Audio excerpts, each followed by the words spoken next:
Assalamu alaikum wa rahmatullahi wa barakatuhu, and welcome to all our attendees to December 2023's Primetime webinar.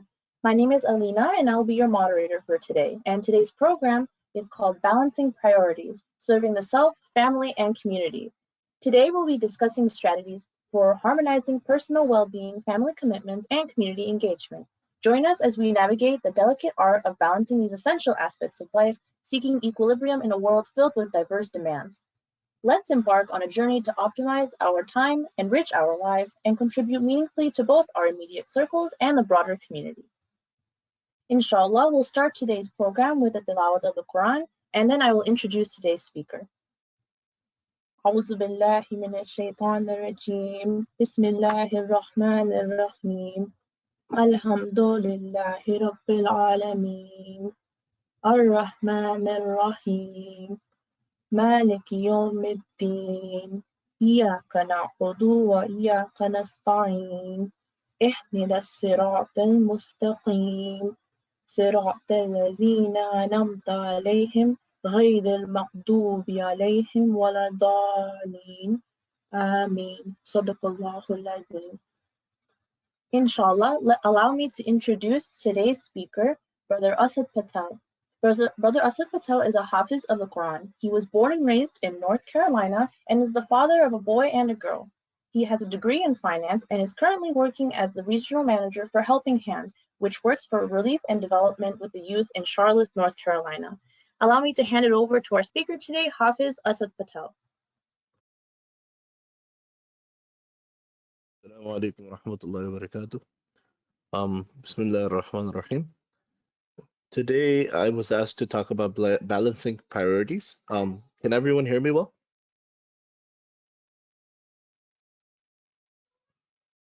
Anybody, can they tell me they can hear me? Yes, you are. Okay. Just making sure. So about balancing priorities, obviously we live in this dunya, we live in this world, and we try to lead our best lives. We try to be the best members of society. We try to be the best members of our communities, whether it's at the masjid, whether it's with our local youth group, whatever it is, we try to be the best people we can be. And obviously we try to be the best Muslims we can be. So really balancing our priorities becomes a big, struggle, becomes a huge juggle that how do I really do this?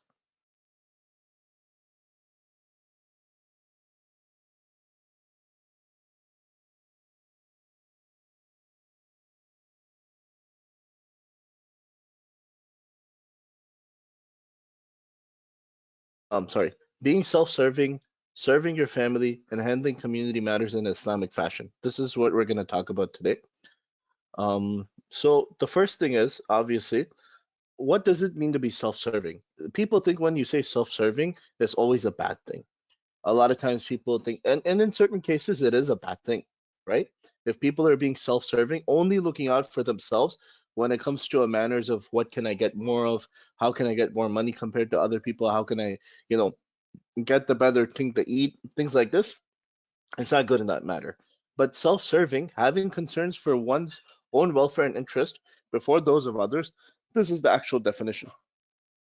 But in Islam, in the Islamic model, we always try to be the best Muslims first and take care of those around us, after that. Because you don't want to be one of those people who himself or herself is not doing good as a Muslim, and you're preaching to other people that, oh, this is what you have to do to be good. This is what you have to do to be good. You have to improve yourself first before you can do anything to anybody else, right?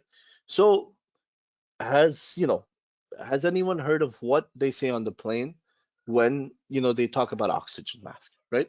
So when you get on a plane and they're telling you the security features, right, they tell you about the oxygen mask, that if there's a loss in cabin pressure, there will be oxygen masks that drop from the top. And when those oxygen masks drop, what do? You put yours on first before you put them on other people, right? Before you put them on your kids, before you put them on whoever's around you, right? Your elderly parent or something like that. And the reason is you have to take care of yourself first so you're strong enough to be able to help out other people. So in this case, you have to be self-serving when it comes to Islam and try to be the best version of the best Muslim you can be. And really, it comes down to it that a lot of times people aren't working on themselves as hard as they should, and they're trying to improve other people instead of working on yourself. Really, we have to try to be the best version of a Muslim we can be so that we can help those around us. And we see this in the example of the Sahaba that they would fight for good deeds, right? They would ask Prophet ﷺ that what can we do? What dhikr can we do? Azkar can we do? Remembrance can we do to get more hasanat, more good deeds than others?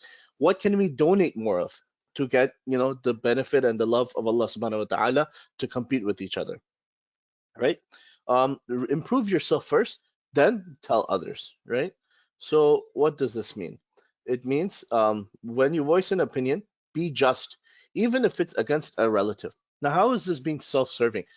Really, it's a challenge. You have to hold your own ego back to make a just decision, even if it's against your own relative. Walk with humility and sedateness from a Surah Al-Furqan. That you have to hold yourself to a higher standard and have humility is really hard in the eyes of others. If somebody says, "Oh wow, mashallah, you give such a good speech," and to put yourself down and be like, "No, there's others who are better than me." You're self-serving, right? You're putting yourself down. You're making yourself better by not saying anything or not considering yourself better than others. When you hear something malicious about someone, keep a favorable view about him or her until you attain full knowledge about the matter. Consider others innocent until they are proven guilty with solid and truthful evidence. So, a lot of times it's like if you're the first person to find out some information about people and people ask you, you're really tempted to tell others. But in this case, you really have to hold yourself back. You really have to improve yourself in the eyes of Allah subhanahu wa ta'ala before you go in front of other people and say something. So it's really a challenge to be the best version of yourself. Serving your family. um okay. Parents, grandparents, uncles, aunts, brothers, sisters, we have a lot of family members, right? And if we don't, whatever family members we do have, it's not always fun dealing with everybody. It becomes a challenge. Like right now, I'm trying to present, and my kids are here. They're asking me to pull some stickers off, and I'm trying to be nice to them, but at the same time do my presentation. Whatever you have, siblings, you have kids, you have elders, your parents, whoever you have, you try to maintain your best ties of kinship with them. Try to be as nice as you can to them, and try not to transgress limits or try not to go outside of the limits of what is expected from you and what you're supposed to do. For example, if one of your cousins says you're out, you go to Walmart with them, and your mom takes you or somebody, and you're with your cousin. You're like, hey, let's steal some candy. We can steal a packet of M&Ms, and we'll go outside and eat it and wait for your mom. What should you do? Should we steal it for fun and join our cousin, or should we be like, no, I can't do that, right? Now, this is a question of family. Like, what should you do? And then if your parents ask you to lie to someone, right? What should you do? Right? We should talk with our parents and be like, look, I don't feel comfortable lying. You're my parents. I love you. But in this case, I can't lie. Can we tell them something else which doesn't involve a lie, where you hold yourself responsible and you hold yourself like on a higher standard, right? Not only are you serving your family, but also you're serving Allah subhanahu wa ta'ala. And it goes back in a circle where you're holding your family to a higher standard and getting them to respect the bounds of Allah subhanahu wa ta'ala, right? We must maintain our limits and explain to everyone what's required by Allah subhanahu wa ta'ala from me at this point in time, right? We have to remind those around us that Allah subhanahu wa ta'ala is expecting this from me. Okay, what's said to us in the Quran about family, right? Allah subhanahu wa ta'ala, He says in the Quran, this is from Surah Isra, and people love this ayah. Your Lord has decreed that you worship none but Him and do good to parents. If any one of you, if any one of them or both of them reach old age, do not say to them uffil lakuma, a word of or expression of anger or contempt, and do not scold them and address them with respectful words. That many times our parents say things to us that we may not like or we may not agree with, but instead of getting angry or saying something mean or spiteful, which we will regret in the future, we should be nice to them and be like, look, I don't agree with this. Can we come up with a different solution? Right? The Prophet ﷺ told us when a Muslim spends something on his family, intending to receive Allah's reward, it is regarded as a sadaqah for him. Right? So when we see one of our brothers or sisters, they want something, they want a candy bar, spend on them. Allah subhanahu wa ta'ala will reward you in this dunya and in the hereafter. Anas radiallahu anhu reported the Messenger of Allah sallallahu alaihi wasallam as saying, anyone who is pleased that his sustenance is expanded and his age extended should do kindness to his near relative.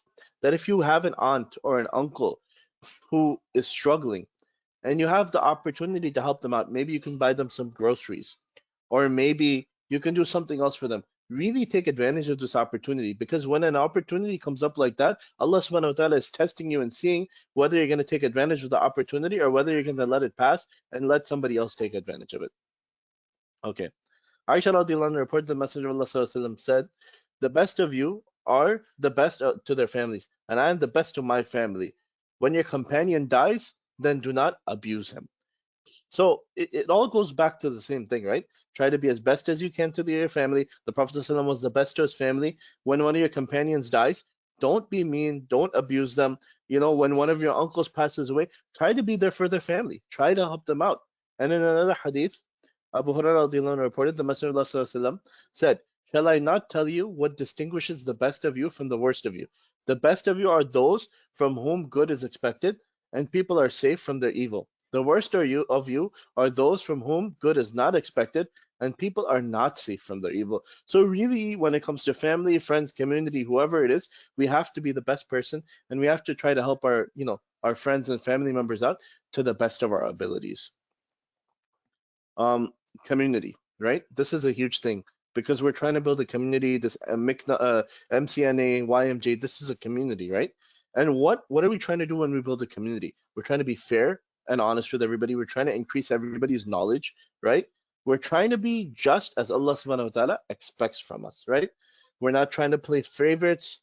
Even if your relative has cheated somebody in the community, we can't take the side of our relative, right? We have to take the side of what's on the truth. And there's stories of Hadith Umar and others who had to take the side of truth over even their own family members, right? Anas ibn Malik reported, the Messenger of Allah said, verily Allah has revealed to me that you be humble to one another and not transgress against each other, right? So being honest, forthcoming, and sort of like balanced when it comes to community members and what goes on in the community is really, really hard, right? We have to hold ourselves to a higher standard. And if we start doing these things, we're going to become pleasant people. We're going to become better people. And honestly speaking, we're going to see like good feelings coming out from ourselves, that we're not going to be like always thinking about, oh, did I do wrong to this person? Did I do wrong to that person? Things like that, right? So we really have to hold ourselves to a higher standard when it comes to community, right? If you say something mean to somebody in the community, right? Even though you may have a right to say it, right? Many times we have a right to say something mean because somebody has done something so egregious, something so bad, right? But if instead of using mean words or awful words, we say something nice and explain it to them the same way, it really makes a huge difference on how you're going to feel afterwards, right? And listening to the elders in our community, and sort of the PowerPoint's coming to an end. And if anybody has anything they want to ask or anything, they're more than welcome to. I think you can type in the chat, and I should be able to see it. Listening to the elders in our community, and this is something which relates to who they call the fifth Khalifa of Islam, or the second Umar bin Abdul Aziz rahmatullah alayhi, that may Allah subhanahu wa ta'ala have mercy on him, that his son had purchased a ring for 1,000 coins.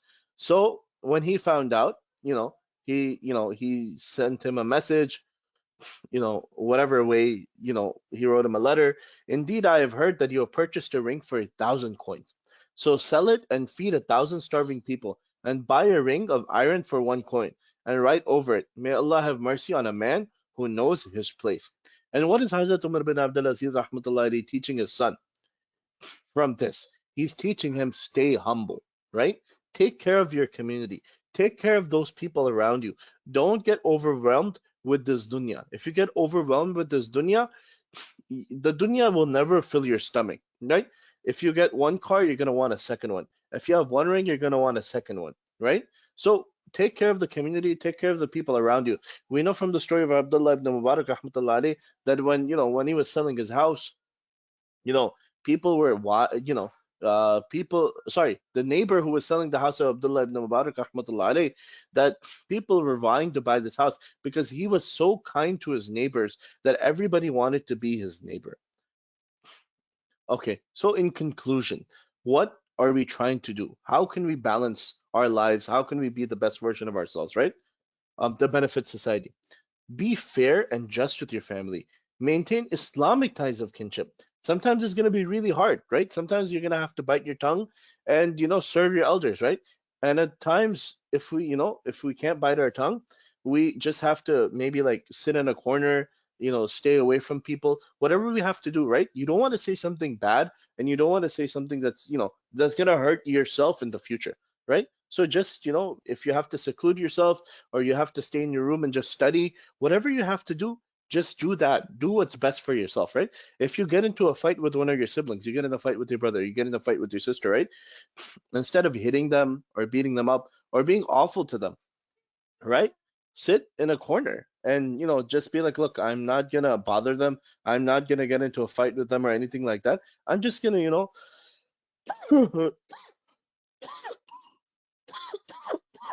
I'm just gonna, try to mind my own business and try not to make matters worse, right? And the community is important. And we learned this from the Prophet ﷺ and the Sahaba.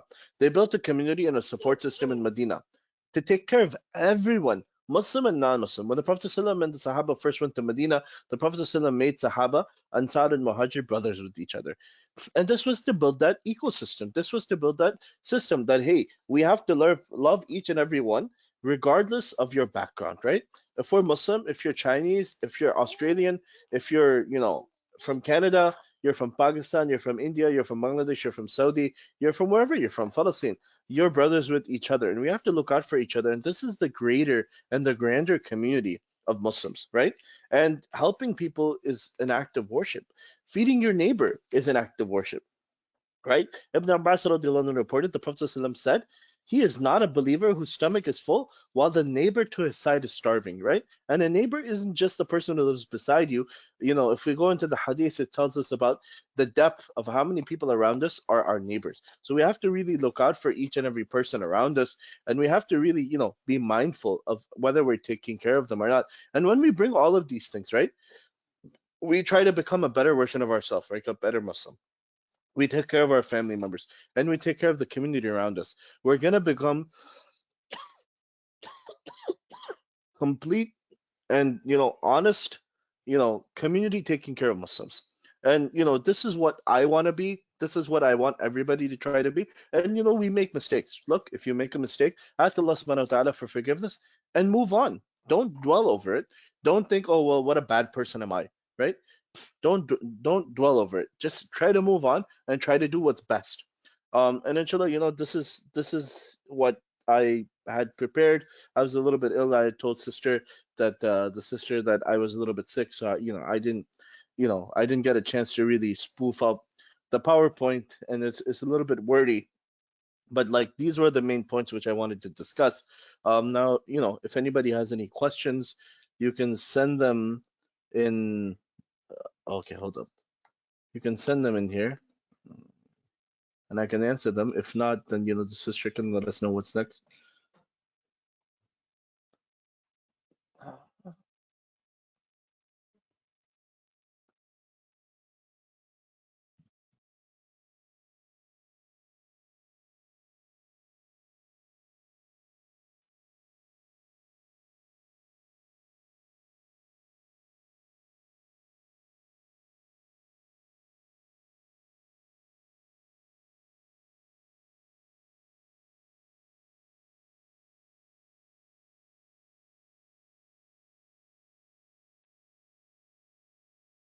Does anybody have any questions? I guess not.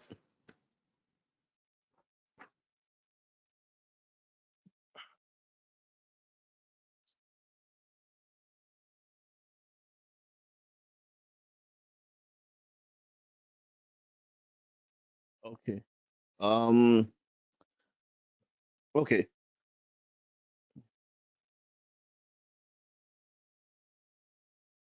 Okay. So the sister has informed me. Okay. So elaborate on, give some examples. Okay. So let me give you an example. So I work for Helping Hand. This is what the sister had said earlier. I work for Helping Hand. And when you work for Helping Hand, one of the things you try to do is you try to help others around you, right? And we do this many different ways. One way is to give money, obviously, right? People give donations. We take those donations, we take them forward, and we help people out, right? We give them food, we give them shelter. Like when the earthquake happened in Syria, after that, we have built two villages, right? In Syria, we built two villages, and each village has 250 houses.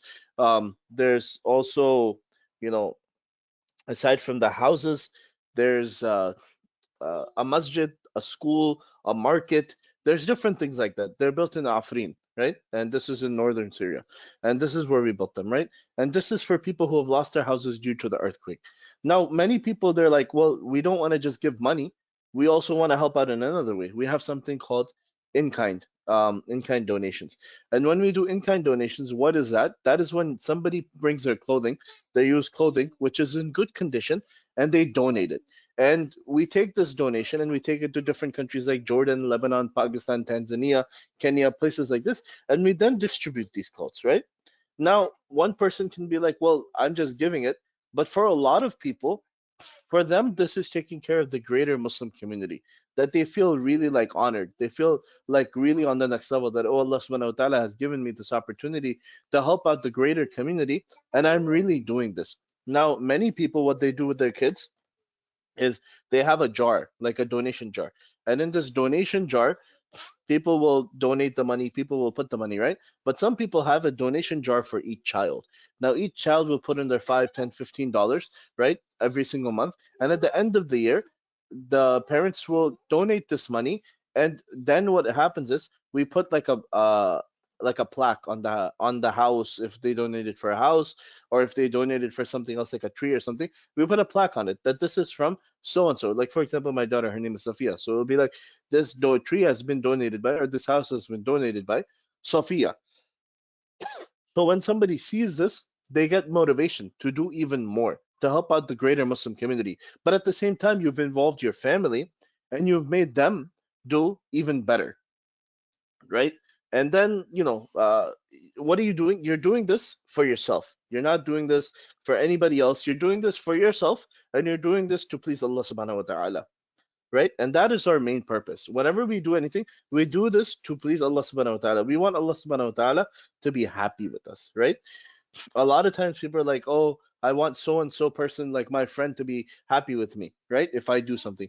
Remember, whenever we do something, we should only have the intention to please Allah subhanahu wa ta'ala. Like if our intentions are incorrect, Allah subhanahu wa ta'ala will reward us according to our intentions. Um, then another thing which we do at Helping Hand is matching gift program, right? So somebody works at an organization like a company. For example, I'll take a company, company ABC. If they work at company ABC, company ABC has a policy which matches donations. And if they're matching donations, you donate $500 and your company ABC says, I will match your $500 donation, and your donation will then become $1,000 donation. So a lot of people, they take advantage of this, right? And they take, they're not only are they giving 500, now this donation becomes $1,000. So people are really looking out for whatever way they can to become a better Muslim by serving their own needs as far as their ibadah goes, as far as donations go, sadaqah goes, but also at the same time, how can they make those around them better, whether it's their company, whether it's their neighbors, whether it's their co-workers. And really, this should be what we strive to do, right? If we go to our local masjid, right? And if there's like a feeding the homeless program, like people go to the men's shelter or they go to the women's shelter, right? The what's it called, domestic violence shelter even, and they do like feeding the homeless or feeding the poor or whatever. We should try to go volunteer for a little bit of time and try to help out. And if we can't help out, then we should maybe offer a monetary donation that, this will help out in the community. This will make a difference, right? Whatever we can do to benefit the community. And at the same time, it benefits the Muslim Ummah. That when people see that Muslims are doing good, they will have a more favorable opinion of Muslims rather than going along with what they see on the news, rather than what they see on, different forms of media, whether it be Instagram, TikTok, and I don't even know if there's any new ones. Whatever they see on there, we're always trying to protect ourselves, and we're always trying to protect others. Hold up. The sister said there's some questions. I I don't see any questions. That's the problem. Why don't I see them? Hold up. Let's see here. Hold up. Okay, I see them now. Sorry. I couldn't see them at first. Okay, hold up. What is this? Aren't we supposed to help our children elderly first? So it's like a good deed. Okay. So yes, we're supposed to try to help our children, our elderly, right? We're supposed to help them. But this isn't the case of if one is not doing good themselves at all, right?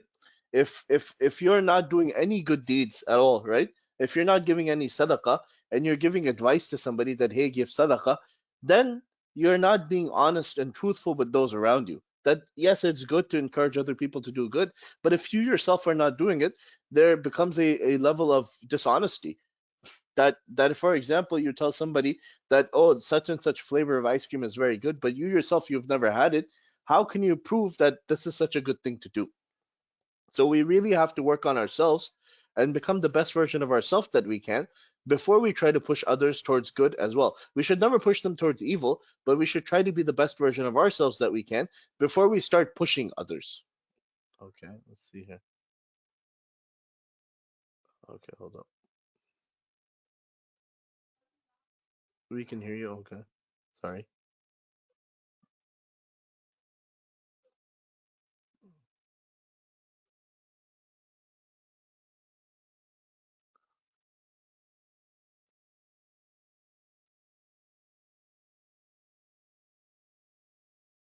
Okay, let's see.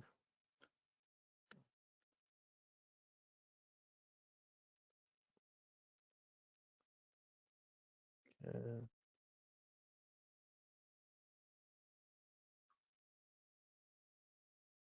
Okay. Is there any other questions anybody wants to ask? I'm trying to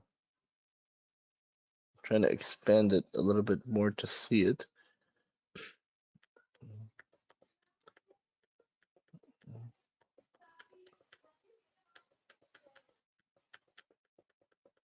Okay, that was the one question.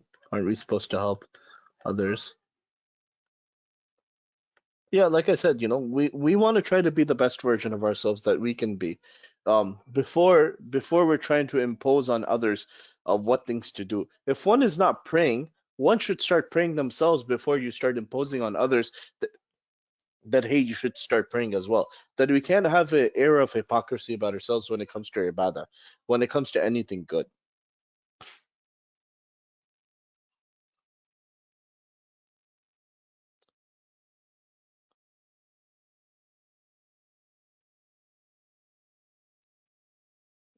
Like I said, if there's any other questions, inshallah, I don't have a problem answering them. Please do send them. Okay, another question is, what do you mean by bite my tongue? Okay, let's say somebody says something really mean to you, right? Really mean to you unnecessarily, right? They had a misunderstanding, right? They had a total misunderstanding of a situation. It recently happened to me. Somebody misunderstood. I said that we should treat somebody, a visitor, with respect. And so the person across from me, they said, "Oh, do we treat our visitors with disrespect?" And at that time, I could have said something else. I could have been like, maybe you do, or something like this. But no, I bit my tongue. And then when I met the individual in person, I said to him, I was like, this is not what I was saying. I was saying we try to treat everybody with respect. So we should try to treat this individual also with respect. So I bit my tongue in the situation. So when I met this person in person and we clarified the situation, there were no misunderstandings, there were no bad feelings, there was no sort of like somebody getting upset with another person, right? So I bit my tongue at that time. I did not type to them, I did not call them or say anything. I clarified the situation in person. So many times our parents may be angry with us and they may say something. Our sibling, our brother or sister may have done something, broken a vase in the house, right? And our parents get angry at us, right? At that time, the parents are angry.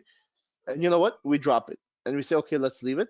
The next day, our mom or dad, they're they're like, okay, you know what actually happened? And when we answer this question, they're like, oh, okay, it wasn't actually as bad as we thought. We misunderstood. It's okay. Let's drop this. So this is what I mean when I say bite my tongue. Okay, what does kinship mean?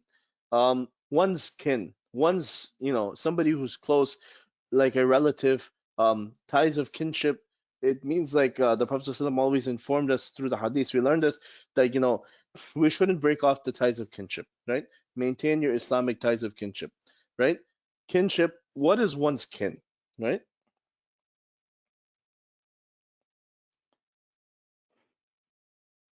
Give me 1 second.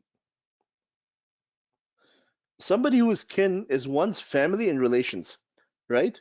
Whether it's your in-laws, whether it's your mother or your father, whether it's your uncle. Like for example, I'm married. My wife's mother and father are my kin through marriage, right? So this is what's meant by kin, like somebody who's related to you. And kinship is a classical word which is used. You can use, ties, family ties or whatever, but it's just a classical word which is used in a lot of hadith. This is why I use that word specifically. I sort of wanted to stay true to what's said in many hadith and ayat of the Quran about maintaining ties of kinship. You know, and like I said, sometimes you have to bite your tongue when it comes to family situations and to maintain those ties of kinship. And when everything sort of like simmers down or it cools down, then when you talk with somebody, they understand.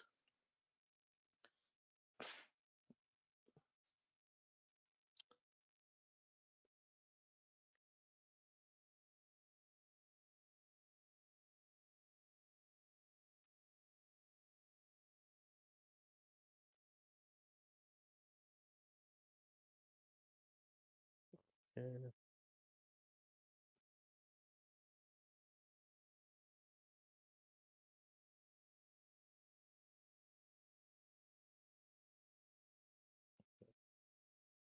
I see it a little bit better now.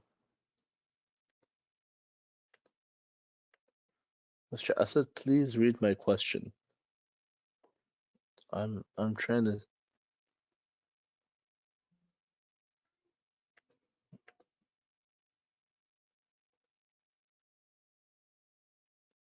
Okay. I'm actually seeing the question panel now. I wasn't able to see it before. So just give me a second. I know the sister, she's sending me the questions as well. Okay, so when we look at the hadith and we look at the examples of our pious predecessors like Hazrat Umar radiallahu anhu, we see many examples of where they took care of those around them who are not Muslim. If we read the hadith, if we read the biography of Hazrat Umar radiallahu anhu, and in the biography, there's a biography, it's called the four, I believe it's called the Four Pious Caliphs. And it has the biographies of all four. It's a very, very long book, right? In it, there's mentioned the story of Hazrat Umar radiallahu anhu, and one time he was walking through the city of Medina, and he saw and an old Yahud man, an old Jewish man, right? An old Jewish man, and when he saw this old Jewish man, who was begging in the street, and he had paid his jizya for the entirety of his life, right? He had paid the entirety of his life. And when he found out that this individual was begging, he took him to the Baitul Mal. And when he took him to the Baitul Mal, he told the man who takes care of the Baitul Mal to take care of him according to what jizya he had paid. He said this is not right that he is begging in the streets. He's paid his jizya, so he is to be taken care of. So he was then taken care of. As far as taking care of the neighbors, that if your neighbor is going to sleep hungry, if your neighbor is going to sleep, their kids are going to sleep hungry, yes, we're supposed to take care of them. It doesn't matter if they're Muslim or non-Muslim. We shouldn't allow our neighbors to go to sleep. Um, we shouldn't allow them to go to sleep hungry. We're really supposed to take care of them of regardless of what religion they're from, what background they're from. And we see this, for example, when a Yahud man passed away, right? When a Yahud man passed away, the Prophet ﷺ, he cried that another individual has died not on the deen of Muhammad sallallahu alaihi wasallam, not died on the deen which Allah subhanahu wa ta'ala expected. And so we really have to try to benefit each and every person regardless of their faith, right? And we're supposed to, how do you even know if your neighbors are Muslim? Um, Honestly speaking, you can go next door and talk to them. We are supposed to take care of them even when they had food, but they go to sleep hungry. Go introduce yourself to your neighbors. There's nothing wrong with that. Nothing in our deen says that we can't introduce ourselves to our neighbors. Maybe they have a flat tire one day, you can help them out. Um, we should try to help out our neighbors regardless of whether they're Muslim or not. Okay, being good, and should we still be keep talking about Palestine on social media? Um, I think if you're using social media as with a very regular basis, and you're posting about Palestine, that's a personal choice, but we should be reminding people about what's going on in Palestine so people can become educated on this topic, and we should remind people that there's a humanitarian disaster going on over there, and we really need to take care of our brothers and sisters over there by means of donations, by means of sending over whatever supplies we can, whether it's medical supplies, whether it's whatever it is. The question of how do you know if they're hungry though? Many times you can tell, like an adult can tell, if their neighbors are not getting enough groceries, if they're not able to eat. You see them get very tired. If you know your neighbors well enough, you'll tell that they're malnourished. Many times you may not be able to tell whether your neighbors are hungry.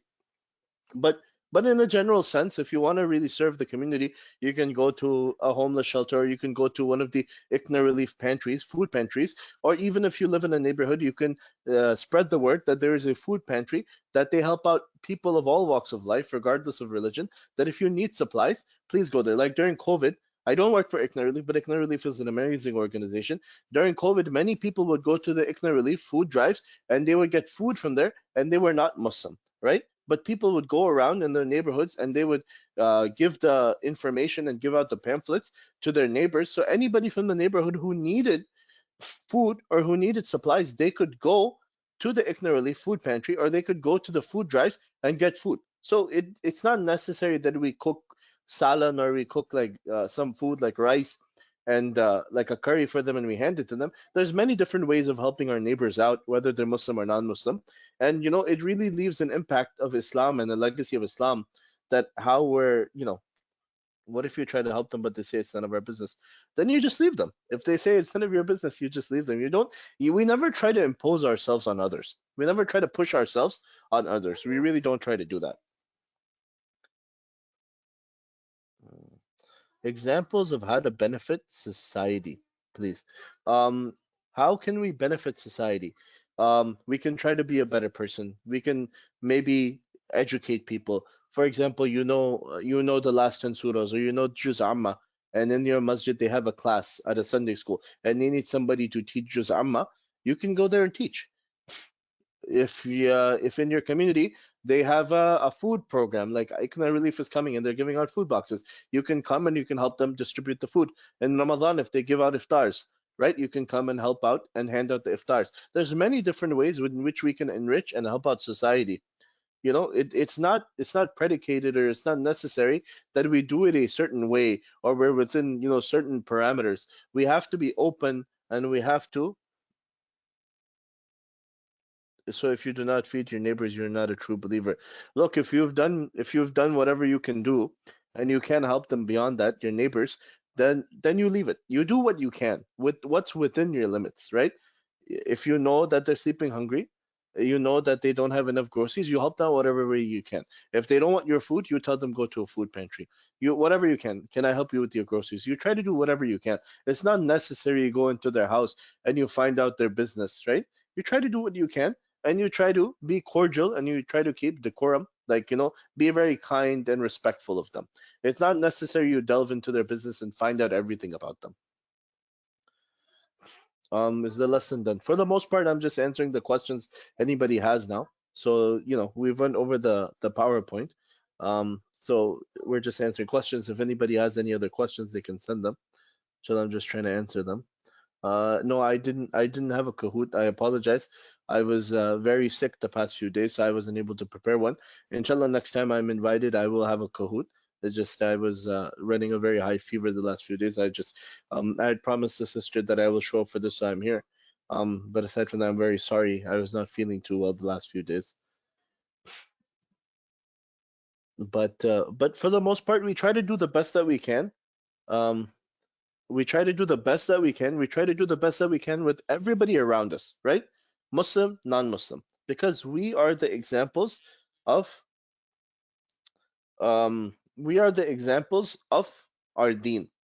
I mean, we are the examples of our deen. And if we don't give a good example or we don't give a good view of Islam, right, then people will judge Islam based on what they see, and they see us. So we have to really be the best examples of Muslims, and we have to be the best examples of Islam, so that when people see us and they see Islam, they think the best of Islam.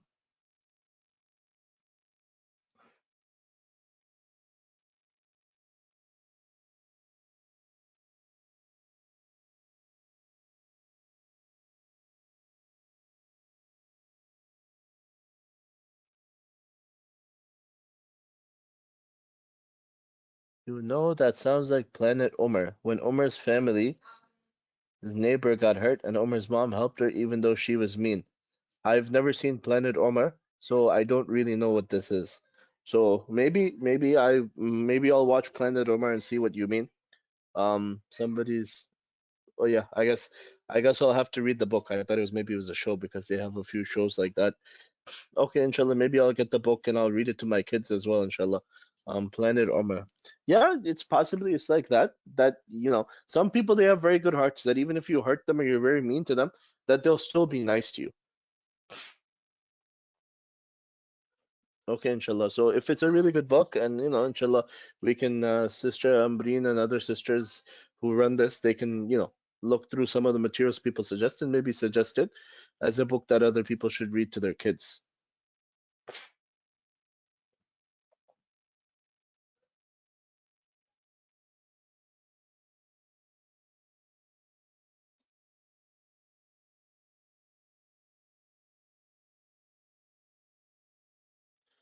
So if there's do you show support to someone who's struggling even if they have hurt you?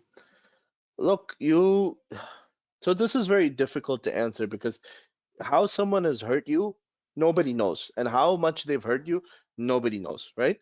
Um, so to the best of your abilities, what you try to do is you try to be nice to them, and if they're struggling, maybe you don't directly help them. But what you can do is you get somebody else to help them, like somebody who's close to them or somebody who knows them. Be like, hey, um, look, this person is struggling. I can't help them because I have a conflict of interest and I may not be the best person to help them, but can you talk with them and can you help them? And if you help them, this will help them get past whatever situation they're going through. I may not be the best person in this situation to help them out or even offer them a good word, right? Sometimes you have to remove yourself from the situation for the benefit of the person across from you. But we should always be trying to help those, even those who have hurt us. But it doesn't mean we always have to be the person who's directly helping. We can find other ways to help people out, even if it doesn't involve us being the main person helping them.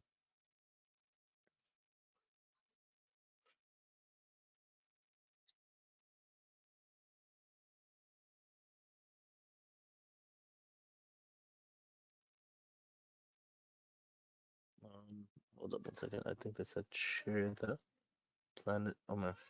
How can middle schoolers effectively balance their life outside the Muslim community? Okay, this is another question. So when you're in middle school, it's really like a really challenging time in your life because you're trying to find your Muslim identity inside your house, inside your community, and also outside. So, what you need to do is you need to be the best Muslim you can be. You don't have to, basically put your Islam in front of every single person, but whatever decisions you make, whatever you do, whatever you do, right? Your decisions always have to be in light of the Quran and Sunnah and in light of following in the footsteps of our beloved Prophet Muhammad sallallahu alaihi wasallam, right? So if it's time for salah, right, you put your sajjada down, your musalla down in the corner, and make sure you pray, right? This doesn't mean you put your musalla down in the middle of the class and you pray, right? Um, this means that if there's an opportunity to fundraise for your class project, right, you fundraise for this class project, given it's in line with what we believe in, right? Whether if it's a UNICEF project, we're raising money to help out some starving children in maybe like Nepal or somewhere. Okay, that's good, right? We can do that, and people will see that Muslims are helping other people out, right? Whether it's in a local community, helping out a local shelter or something. I know I keep using that example because that's one of the most profound examples that we can find is helping out the shelters, helping out a shelter. We can do these things, and we can balance our Muslim identity within ourselves, but also be a helpful and productive member of society. Honestly, that's what it is. Being a productive member of society, a helpful member of society, while maintaining inside of our hearts that I am being a good Muslim by means of this.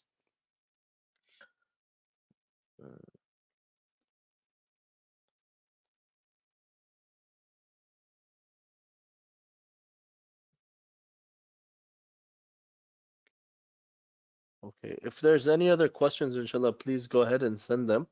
Um, if not, then inshallah, I think, we'll close up.